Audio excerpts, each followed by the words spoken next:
आप देश के किसी भी हिस्से में रहते हो, आपने एक बात अवश्य अनुभव की होगी कि आपके आसपास की सड़कें, expressway, highway, flyover, foot over bridge, railway station, airport, tunnel या फिर इंफ्रास्ट्रक्चर से संबंधित इसी तरह का कोई और प्रोजेक्ट आपके देखते देखते तैयार हो गया। अब सवाल यह है कि ये हो कैसे रहा है।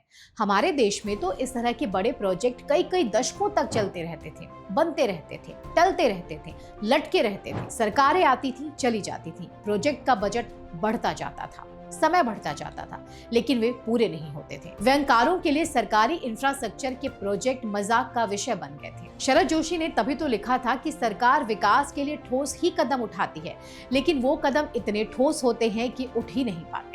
ऐसी पॉलिसी पैरालिसिस की परिस्थितियों से निकलकर आज एक देश के तौर पर हम उस प्रगतिशीलता पर खड़े हैं, जहां हमारे देखते देखते चंद महीनों में या फिर कुछ एक वर्ष में प्रोजेक्ट पूरे हो जाते हैं। ऑक्सफोर्ड और गेट फाउंडेशन ने ये पता लगाने के लिए कि ये हुआ कैसे, उनकी एक केस स्टडी, उनकी रिपोर्ट से पता चलता है कि ये पैराडाइम शिफ्ट पीएम मोदी के कारण हुआ है। आइए विस्तार से समझते हैं। नमस्कार, मेरा नाम है विनीता त्रिपाठी और आप देख रहे हैं द पैम्फलेट। दोस्तों, 1985 की बात है। असम समझौते में ब्रह्मपुत्र नदी के उत्तरी और दक्षिणी किनारों को जोड़ने के लिए संयुक्त रेल सड़क पुल बनाने की योजना तैयार की गई थी। 1985 में योजना बनी थी और लगभग 13 साल बाद 1998 में इसे स्वीकृति दी गई। 1998 से ये योजना ऐसे ही पड़ी रही, चलती रही, अटकी रही, बनती रही।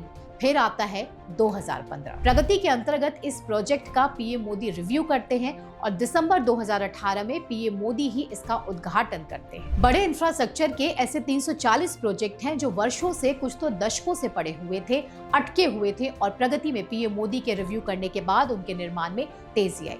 ये बात हम नहीं कह रहे हैं, न ही भाजपा कह रही है, न ही कोई सरकारी एजेंसी या फिर मंत्रालय कह रहा है, बल्कि ऑक्सफोर्ड की एक स्टडी ऐसा कह रही है। How India's Pragati digital platform has accelerated its infrastructure revolution, a Said Business School Gates Foundation case study. Headline से ऑक्सफोर्ड ने अपनी रिपोर्ट पब्लिश की है। इस रिपोर्ट में उन्होंने प्रगति प्लेटफॉर्म से कैसे पीएम मोदी इंफ्रास्ट्रक्चर डिलीवरी को गति दे रहे हैं, इस पर अपनी स्टडी पब्लिश की है। इसमें वे लिखते हैं कि प्रगति के अनुभव से दूसरे विकासशील देशों के पास भी अवसर हैं कि वे भी अपने इंफ्रास्ट्रक्चर विकास में क्रांति कर सकते हैं। अब आप कहेंगे कि प्रगति है क्या और कैसे इसमें इंफ्रास्ट्रक्चर को गति मिल रही है। आप ये भी कहेंगे कि पीएम मोदी की इसमें क्या भूमिका है। तो देखिए, proactive governance and timely implementation, इसको शॉर्ट कर दे तो प्रगति बन जाता है। प्रगति नाम से पीएम मोदी ने 2015 में इसे लॉन्च किया था। इसके थ्रू पीएम मोदी इंफ्रास्ट्रक्चर से संबंधित प्रोजेक्ट्स को स्वयं रिव्यू करते हैं। कौन से प्रोजेक्ट का क्या स्टेटस है, कितना टाइम हो गया, कितना टाइम और लगेगा, किस स्पीड से काम हो रहा है, किस स्पीड से होना चाहिए। अलग अलग इंफ्रास्ट्रक्चर प्रोजेक्ट से संबंधित ऐसे तमाम पहलुओं पर पीएम मोदी प्रत्येक महीने संबंधित अधिकारियों और लोगों के साथ बैठक करते हैं और जरूरी दिशा निर्देश देते हैं। इसका अर्थ ये है कि एक एक प्रोजेक्ट के निर्माण की निगरानी पीएम मोदी स्वयं कर रहे हैं। ऑक्सफोर्ड ने भी अपनी स्टडी में इसको स्वीकार किया है। उन्होंने लिखा है कि 9 वर्ष पहले स्थापित हुई प्रगति का भारत के बुनियादी ढांचे के विकास पर व्यापक प्रभाव पड़ा है। जून 2023 तक $205 बिलियन की 340 परियोजनाएं प्रगति की समीक्षा प्रक्रिया से गुजर चुकी हैं। भारत के शीर्ष नेता नरेंद्र मोदी की भागीदारी प्रगति प्लेटफॉर्म की मुख्य विशेषता और इसकी सफलता का आवश्यक घटक है। शायद अब आपको स्पष्टता हो रही होगी कि कैसे आपके आसपास के बड़े प्रोजेक्ट्स जल्दी जल्दी बन रहे हैं और कैसे देश का इंफ्रास्ट्रक्चर रफ्तार से बनता जा रहा है। जी हाँ, पीएम मोदी इसके लिए दिन रात जुटे हैं।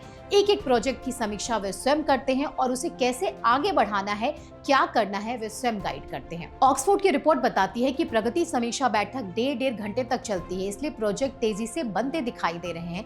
इसलिए शायद पीएम मोदी कहते हैं कि जिस प्रोजेक्ट का शिलान्यास मैं करता हूँ, उसका उद्घाटन भी मैं ही करता हूँ। भारत जैसे देश के लिए ये बहुत बड़ा परिवर्तन है। कुछ मेरे दोस्त ऐसे भी हो सकते हैं जो कहें कि अरे इतनी बड़ी बात नहीं है, सरकार का यही तो काम है। इसलिए मैं एक और उदाहरण आपको बताना चाहती हूँ कि पहले सरकारें कैसे काम करती थी। देखिए, उधमपुर श्रीनगर बारामूला रेल लिंक को 1995 में अप्रूव किया गया था, लेकिन 2015 में जब ये प्रोजेक्ट प्रगति के पास समीक्षा के लिए आया, तब तक कंस्ट्रक्शन का काम भी शुरू नहीं हुआ था। यानी कि 20 साल में प्रोजेक्ट पर कोई काम नहीं हुआ और 2015 की प्रगति समीक्षा के बाद 2020 में जब दोबारा प्रगति समीक्षा के लिए प्रोजेक्ट आया, तब तक Udhampur Srinagar Baramulla rail link project का 3/4 काम पूरा हो चुका है और आने वाले कुछ ही महीनों में पीएम मोदी इसका उद्घाटन करें। Bengaluru metro rail corporation limited का प्रोजेक्ट हो, महाराष्ट्र का नवी मुंबई एयरपोर्ट का प्रोजेक्ट हो या फिर ऐसी तमाम और परियोजनाएं, इन सभी परियोजनाओं के तेजी से निर्माण में पीएम मोदी सबसे बड़ी भूमिका निभा रहे हैं और ये बात ऑक्सफोर्ड की स्टडी में सामने आई है। अंत में एक बात और कहूंगी, 2013 को याद कीजिए, जब भाजपा के पीएम पद के प्रत्याशी के तौर पर मोदी जी रफ्तार की, तरक्की की, तेजी की, स्पीड की बात करते थे, तब कई कथित पत्रकार उनका मजाक उड़ाते थे। वे कथित पत्रकार तो आज पता नहीं कहां हैं, लेकिन पीएम मोदी जो 2013 में कहते थे वही उन्होंने करके दिखाया और आज पूरी दुनिया उस पर मुहर लगाती दिखाई दे रही है। प्रगति को लेकर आई ऑक्सफोर्ड की रिपोर्ट पर आपका क्या कहना है, कमेंट सेक्शन में हमें जरूर बताएं। हमारा कंटेंट पसंद आता है तो हमारा चैनल भी फॉलो कर लें। जय हिंद।